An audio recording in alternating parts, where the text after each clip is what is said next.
This bulletin proudly brought to you in association with Alex Campbell's Menswear.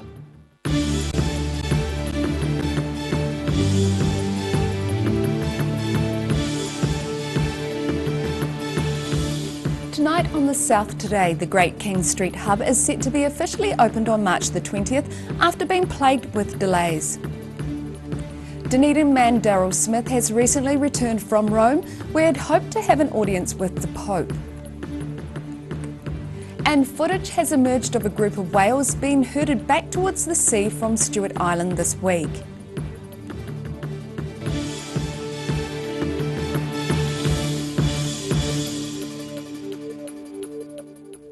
Kia ora, good evening, I'm Melissa Barton. Dunedin's long-awaited bus hub finally has a completion date. The Otago Regional Council announced today the Great King Street Hub will be officially opened on March the 20th after being plagued with delays. Better late than never. Dunedin's new bus hub is set to start operation in 1.5 weeks' time. The new location aims to centralise public transport in the city and ease congestion on George Street. The hub features 10 bus bays, plus shelters, seating, toilets, stops with audio buttons and eventually a cafe kiosk. This morning the Otago Regional Council admitted the project has suffered multiple delays and a budget blowout of $1 million, on top of the $4.4 million allocated to the project last July. Currently the costs are sitting at about 5.4, but included in that is about $400,000 worth of infrastructure replacement that is to be funded by the DCC. Collings blamed some of the additional costs and delays on an array of confusing pipeworks buried beneath the road, which led to extra excavations. With any project, until you open up the ground, you don't necessarily understand exactly what you're going to receive. Collings says additional delays were caused by work ceasing before Christmas to help local retailers gain some foot traffic. But other than washing a few windows, they're not thinking of compensating businesses affected by the loss of patronage over the last half year. Where the contractor has created some immediate effects on the businesses, such as windows and that sort of stuff, agreed that we'll come in and we'll do a wash up at the end. But there's been no indication from the council that we'll be considering any compensation. Council Chairman Stephen Woodhead says despite the delays, bus patronage is increasing at about 10% a year, considerably higher than Auckland, Wellington or Christchurch. Whether the bus hub opened this month, 3 months prior or 3 months later, actually the system is functioning adequately. While the buses are still a week and a half away, the road is expected to be fully open next Monday. In Dunedin, for the South Today. 3 Chinese tourists have died and 7 are injured following a 2-car crash near Tekapo this morning. Emergency services were called to the crash at the intersection between Braemar Road and State Highway 8. Police say 3 people were killed and 7 others had a range of injuries, some of which were serious. Fire and emergency say the scene was attended by a unit from Lake Tekapo as well as one from Twizel. Dunedin man Daryl Smith has recently returned from Rome, where he'd hoped to have an audience with the Pope. Smith was at the first international gathering of survivors of sexual abuse at the hands of religious organisations. And a warning, this story is about childhood sexual abuse and some viewers may find it disturbing. Home again.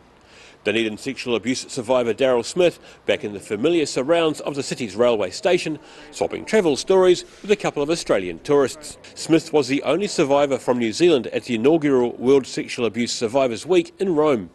We're talking about hundreds and hundreds of thousands of children in New Zealand and worldwide, well and truly in the millions of children who are affected by this. Before the trip, he was given a letter of introduction from Dunedin Bishop Michael Dooley, who also personally helped fund Smith's trip. But the letter wasn't enough, as Daryl Smith was turned away from the Vatican. They looked at us like we were completely crazy, still like thinking that we must have been a bit mad, that we were supposed to send emails, but we'd already done all that. And we were supposed to be allowed to go through because it was Survivors Week anyway. Although an audience with the Pope didn't happen, Smith says there were many positives from the trip. While at the Survivors Conference, Smith says he listened to harrowing stories from fellow survivors from across the world. And hearing their stories made me cry inside. I didn't want to let it out because I don't think I was able to come back from it because some of it was so painful. Hearing about nuns raping children, hearing priests raping children, it reminded me of my childhood. I just didn't want to show them that I wasn't strong enough to cope with it. In Rome, the group Ending Clergy Abuse Global held 5 days of meetings and events, while a gathering of bishops discussed sexual abuse within the Catholic Church. Daryl Smith was among survivors from 21 countries and says there are plans for the future. To actually challenge the Prime Minister and leaders of the Catholic Church and leaders full stop in this country who are involved in harming children who have been harmed in their care, to actually start presenting their books to the people of New Zealand and actually being real honest and being more accountable for their actions. Stop hiding behind it, and stop hiding behind the fact that and stating that there's no current cases in New Zealand when we all know for a fact there is. Smith hopes to travel to more survivors' events in the years ahead, along with writing another book following his first publication, A Shattered Life. In Dunedin, the South Today. Restaurant brands say the temporary closure of a South Dunedin Pizza Hut for urgent maintenance isn't related to an ongoing investigation into food safety. A sign posted on the restaurant's door yesterday advised customers of the temporary closure, but the store is set to reopen today. Restaurant brands say the closure followed a routine audit, which found a piece of equipment in need of replacement. The Ministry for Primary Industries say their investigation is continuing. Footage has emerged of a group of whales being herded back towards the sea from Stewart Island this week. Amateur vision supplied to the New Zealand Herald shows a pod of whales becoming distressed as they head towards Lonica's beach. However, a line of boats against the rocks prevents the mammals from beaching on the rocks. Locals rushed to the Half Moon Bay and began encouraging the whales out of the bay. Residents can be seen running into the water to splash and gently turn the whales around. They say no whales returned the following morning. Still to come on the South Today, a former Transport Minister enters the discussion around potential transport issues with Dunedin's hospital rebuild, and Queenstown Orbis employees go on strike over pay and safety concerns.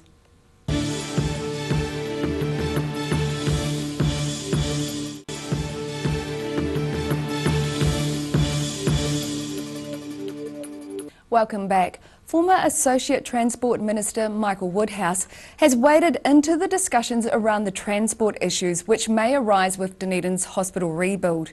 The National List member says the state highways which cut through the CBD are already clogged. The early morning commute.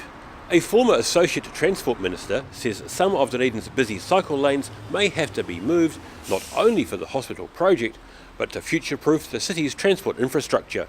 It may need to be moved, and in fact there could be some quite significant challenges for traffic management, not only during the construction, but when the hospital is finalised. NZTA figures state 25,000 vehicles a day use State Highway 1 through the city, and Woodhouse says the hospital rebuild project may be the perfect driver of a major overhaul to the city's roading network. Well, regardless of where the hospital goes, State Highway 1 north and south has become so much busier.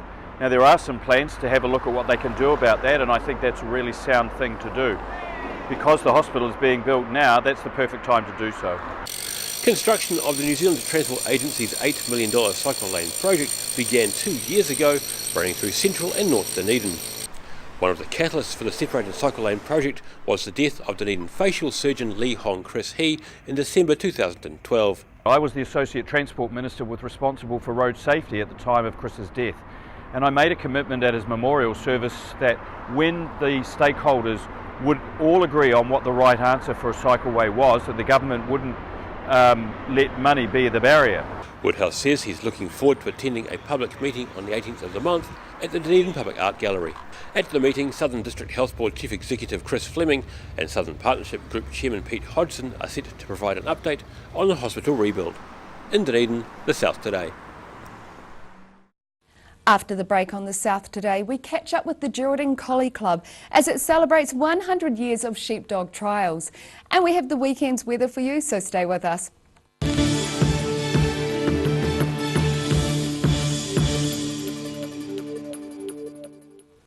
Thanks for staying with us. Accusations of lying, threats and a wheel literally falling off a bus are flying as a battle in Queenstown between Ritchie's and First Union escalates. Union members employed by the company, which operates the $2 bus service called Allbus, went on strike today over pay and health and safety concerns.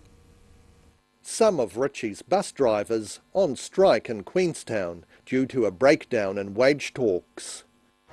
We're seeking to increase the wages here by $1 an hour for the drivers, an agreement which we started doing back in May last year, and that's for a 12-month agreement. The companies refused. They refused to go to bargaining, to mediation, and we've tried everything to try and reach an agreement, but they've made it very, very difficult. Ritchie's says they still have sufficient staff to ensure all bus services continued to run in Queenstown today. Young says after they issued a strike notice last year, the company warned workers they'd be denied entry. If they went on strike, they would be locked out. They'd be locked out for 2 weeks, and that they would have their accommodation taken off them. So these were the real threats that these workers had to face. However, Ritchie's Transport Director Andrew Ritchie says there's no lockout and drivers have not been threatened to lose accommodation over today's strike. But Andrew Ritchie does question whether the company should continue to provide staff with free or subsidised accommodation in the future if the strike carries on. There are also claims drivers are facing issues with health and safety. Buses not being repaired, wheels falling off, heating either too hot or too cold. These buses are not fit for purpose. There's no health and safety committee. There's no trained health and safety reps. A letter from the union outlining their safety concerns was received by Ritchie's just 2 days ago. Andrew Ritchie says regarding the claims a wheel fell off that there had been an issue with a tyre company providing inadequate service. In Queenstown, for the South Today. Jetstar has announced it will suspend its 3 weekly return flights between Wellington and Dunedin. Chief Customer Officer Catriona Larratt says the final service will be on May the 29th. She says passengers with bookings after that day will be contacted shortly and offered alternative services via Auckland or a full refund. The company says its Auckland-Dunedin schedule of 8 return services a week remains unchanged. 100 years of sheepdog trials are being celebrated this week at the Dunedin Collie Club. The club's centenary is being held at Waihi Gorge Station in South Canterbury, with some competitors likely to go on to compete in national trials. Getting ready for their 100th year of sheepdog trials, members of the Dunedin Collie Club check out the course, which has been hosted by the Waihi Gorge Station since the 1970s. Station manager Tim Snowden says the dogs are set to be mustering Romney ewe lambs, which are more of a challenge than other sheep breeds used in earlier years. We just replaced them in the last couple of years. We used to run Drysdale ewes here, so now it's a bit more of a challenge. Now Romney's a bit freer, so it keeps the dogs on their toes. 3 days of trials began yesterday as a build-up to the weekend's events. We're just running the locals on a Thursday afternoon just to try and make it get people through a bit quicker in the weekend. So yeah, no, we're looking forward to it. The club president says some of the competitors usually go on to compete at a national level. Quite a few open competitors that go to the national most years, so that's what the good guys aspire to. The sheepdog trials are being held at Waihi Gorge Station near Woodbury in South Canterbury until Saturday. In Geraldine for the South Today. And now recapping tonight's top stories on the South Today. The Otago Regional Council says the Great King Street Hub is set to be officially opened on March the 20th after being plagued with delays. Dunedin abuse survivor Daryl Smith has recently returned from Rome, where he failed to have an audience with the Pope but met with fellow survivors. And footage has emerged of a group of whales being herded back towards the sea from Stewart Island this week, with locals turning the mammals around. And now look at what's happening in tomorrow's ODT. Welcome, Hayden Meikle. What have you got for us in the weekend's paper? Good evening, Mel. Well, typically Saturday's paper has lots of stuff in it, and I'm delighted to say there will again be lots of stuff in tomorrow's ODT. So let's get started. The Jetstar news, obviously your viewers have already heard. That's a shame. Admittedly, I haven't really flown Jetstar much myself, but any time Dunedin loses flights, I think is a concern and reason to be a little bit saddened. Interesting. The other really interesting news is that Pussy Riot is coming to Dunedin. Now, for those who don't know, Pussy Riot is a very famous, very prominent Russian activist group. They play a bit of music, and I'm sorry I can't name you any of their songs. I'm not sure if they've had any #1 hits in this country. They are musicians, but they're also extremely politically active. I suggest people go and read up on them in tomorrow's ODT and other areas. They're coming to play in Dunedin on St Patrick's Day, so it should be very interesting. That should cause a riot. But I like it. We should use that in the headline, really. We really should. We could do. Because they've been really political. How long have they been around for? They've been around for quite a few years. They've been around a while, and of course hugely in the news with their dealings with Russian politics and all that sort of stuff. They're a bit different. It's certainly not Ed Sheeran coming to Dunedin. They're very different. I'm sure their audience will be as much people with a political interest as a musical interest. So I'll see if I can get you some free tickets. Oh, thank you. I'd appreciate that. On a lighter note, we'll have lots of coverage of the Wanaka Show. So the Wanaka Show is obviously a huge deal for this district and for the Otago Daily Times. We've got staff galore up there. We'll have heaps of nice photos, some interesting colour stories, some really good coverage of the show tomorrow, and also the Polytech. So we are right in the middle of this bid to protect our Polytech, we're calling it, to make sure Otago Polytechnic retains its identity despite these government proposals to centralise services. So we've got a lovely photo and story on a graduation today.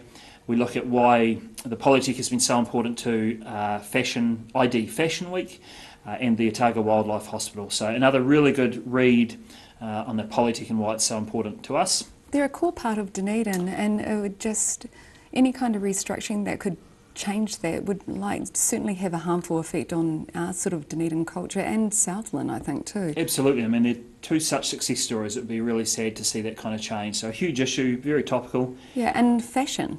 We can't, the success of the fashion school is amazing. Absolutely, and it's become a huge deal, Fashion Week. So, and just seeing how big it's grown since its start. That's right, absolutely. Yeah. It's helped put Dunedin on the map, so to speak. So, another big topical issue is the All Black captaincy. So Kieran Reid confirming this week he's off to Japan after the World Cup. So Steve Hepburn, our sports editor, has had a bit of a look into his crystal ball to see who might be named the sort of permanent All Black captain. It tends to be a role that people get for 3 or 4 or 5 or 6 or 10 years. So he's run through his options. I can't give too much away, but I think, let's face it, if you look at the All Blacks second row, we might see the person that our Heppers thinks might become the full-time All Black captain. So big job. Reid's done a good job. Before him, Richie McCaw did an exceptional job, obviously. To paraphrase someone years ago about the Australian cricket team, I think the second most important job in New Zealand after the Prime Minister is captain of the All Blacks, is it not? And what a way to finish. And you can catch all of that in tomorrow's ODT. And now it's time for a look at tomorrow's weather. Tonight's weather proudly brought to you by Bowl Map. Beginning with tonight's southern view, an aerial glimpse of the Forrester Park BMX track. Looking at the situation, cloud will hang around most places this weekend, with some showers possible at times.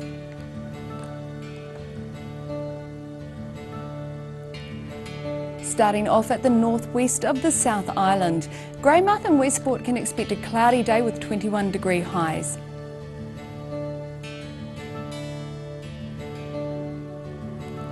Across to the northeast, Nelson and Blenheim are set for some rain and a top temperature of 20 degrees.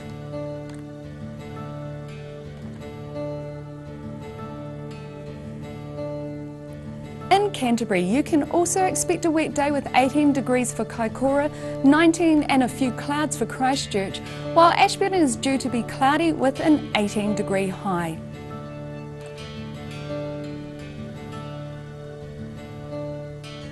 In the the southern towns, expect light winds, some cloud. For the Catlins, Balclutha, Lumsden and Gore, who are all looking at highs of 18 degrees.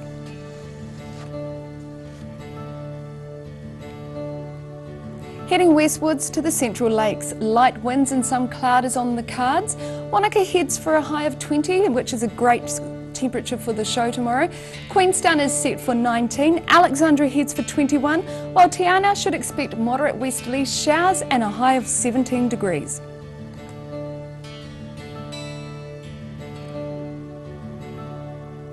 To the northern towns, Timaru and Oamaru can expect light winds, clouds and top temperatures of 17 degrees. Tuazu and Amarama are due for some light winds, cloud and highs of 20 degrees.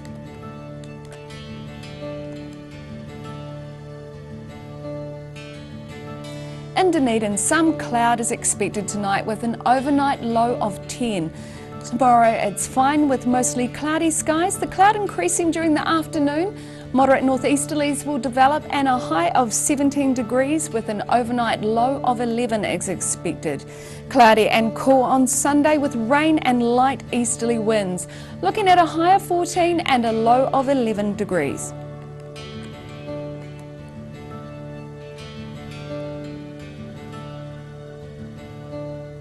In Invercargill, it's going to be fine tonight with an overnight low of 8 degrees. Cloud increasing on Saturday coupled with moderate westerlies. Be prepared for some showers late in the day with a cool southwesterly change, so get your lawns mowed in the morning. Aiming for a high of 16 and a low of 9. Becoming fine and sunny on Sunday with light variable winds, looking at a high of 16 degrees and a low of 8.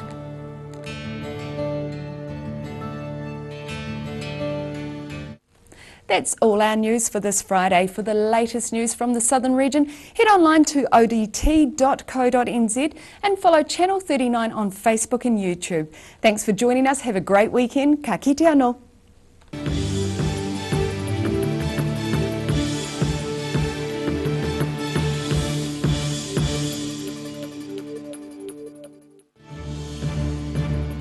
This bulletin proudly brought to you in association with Alex Campbell's Menswear.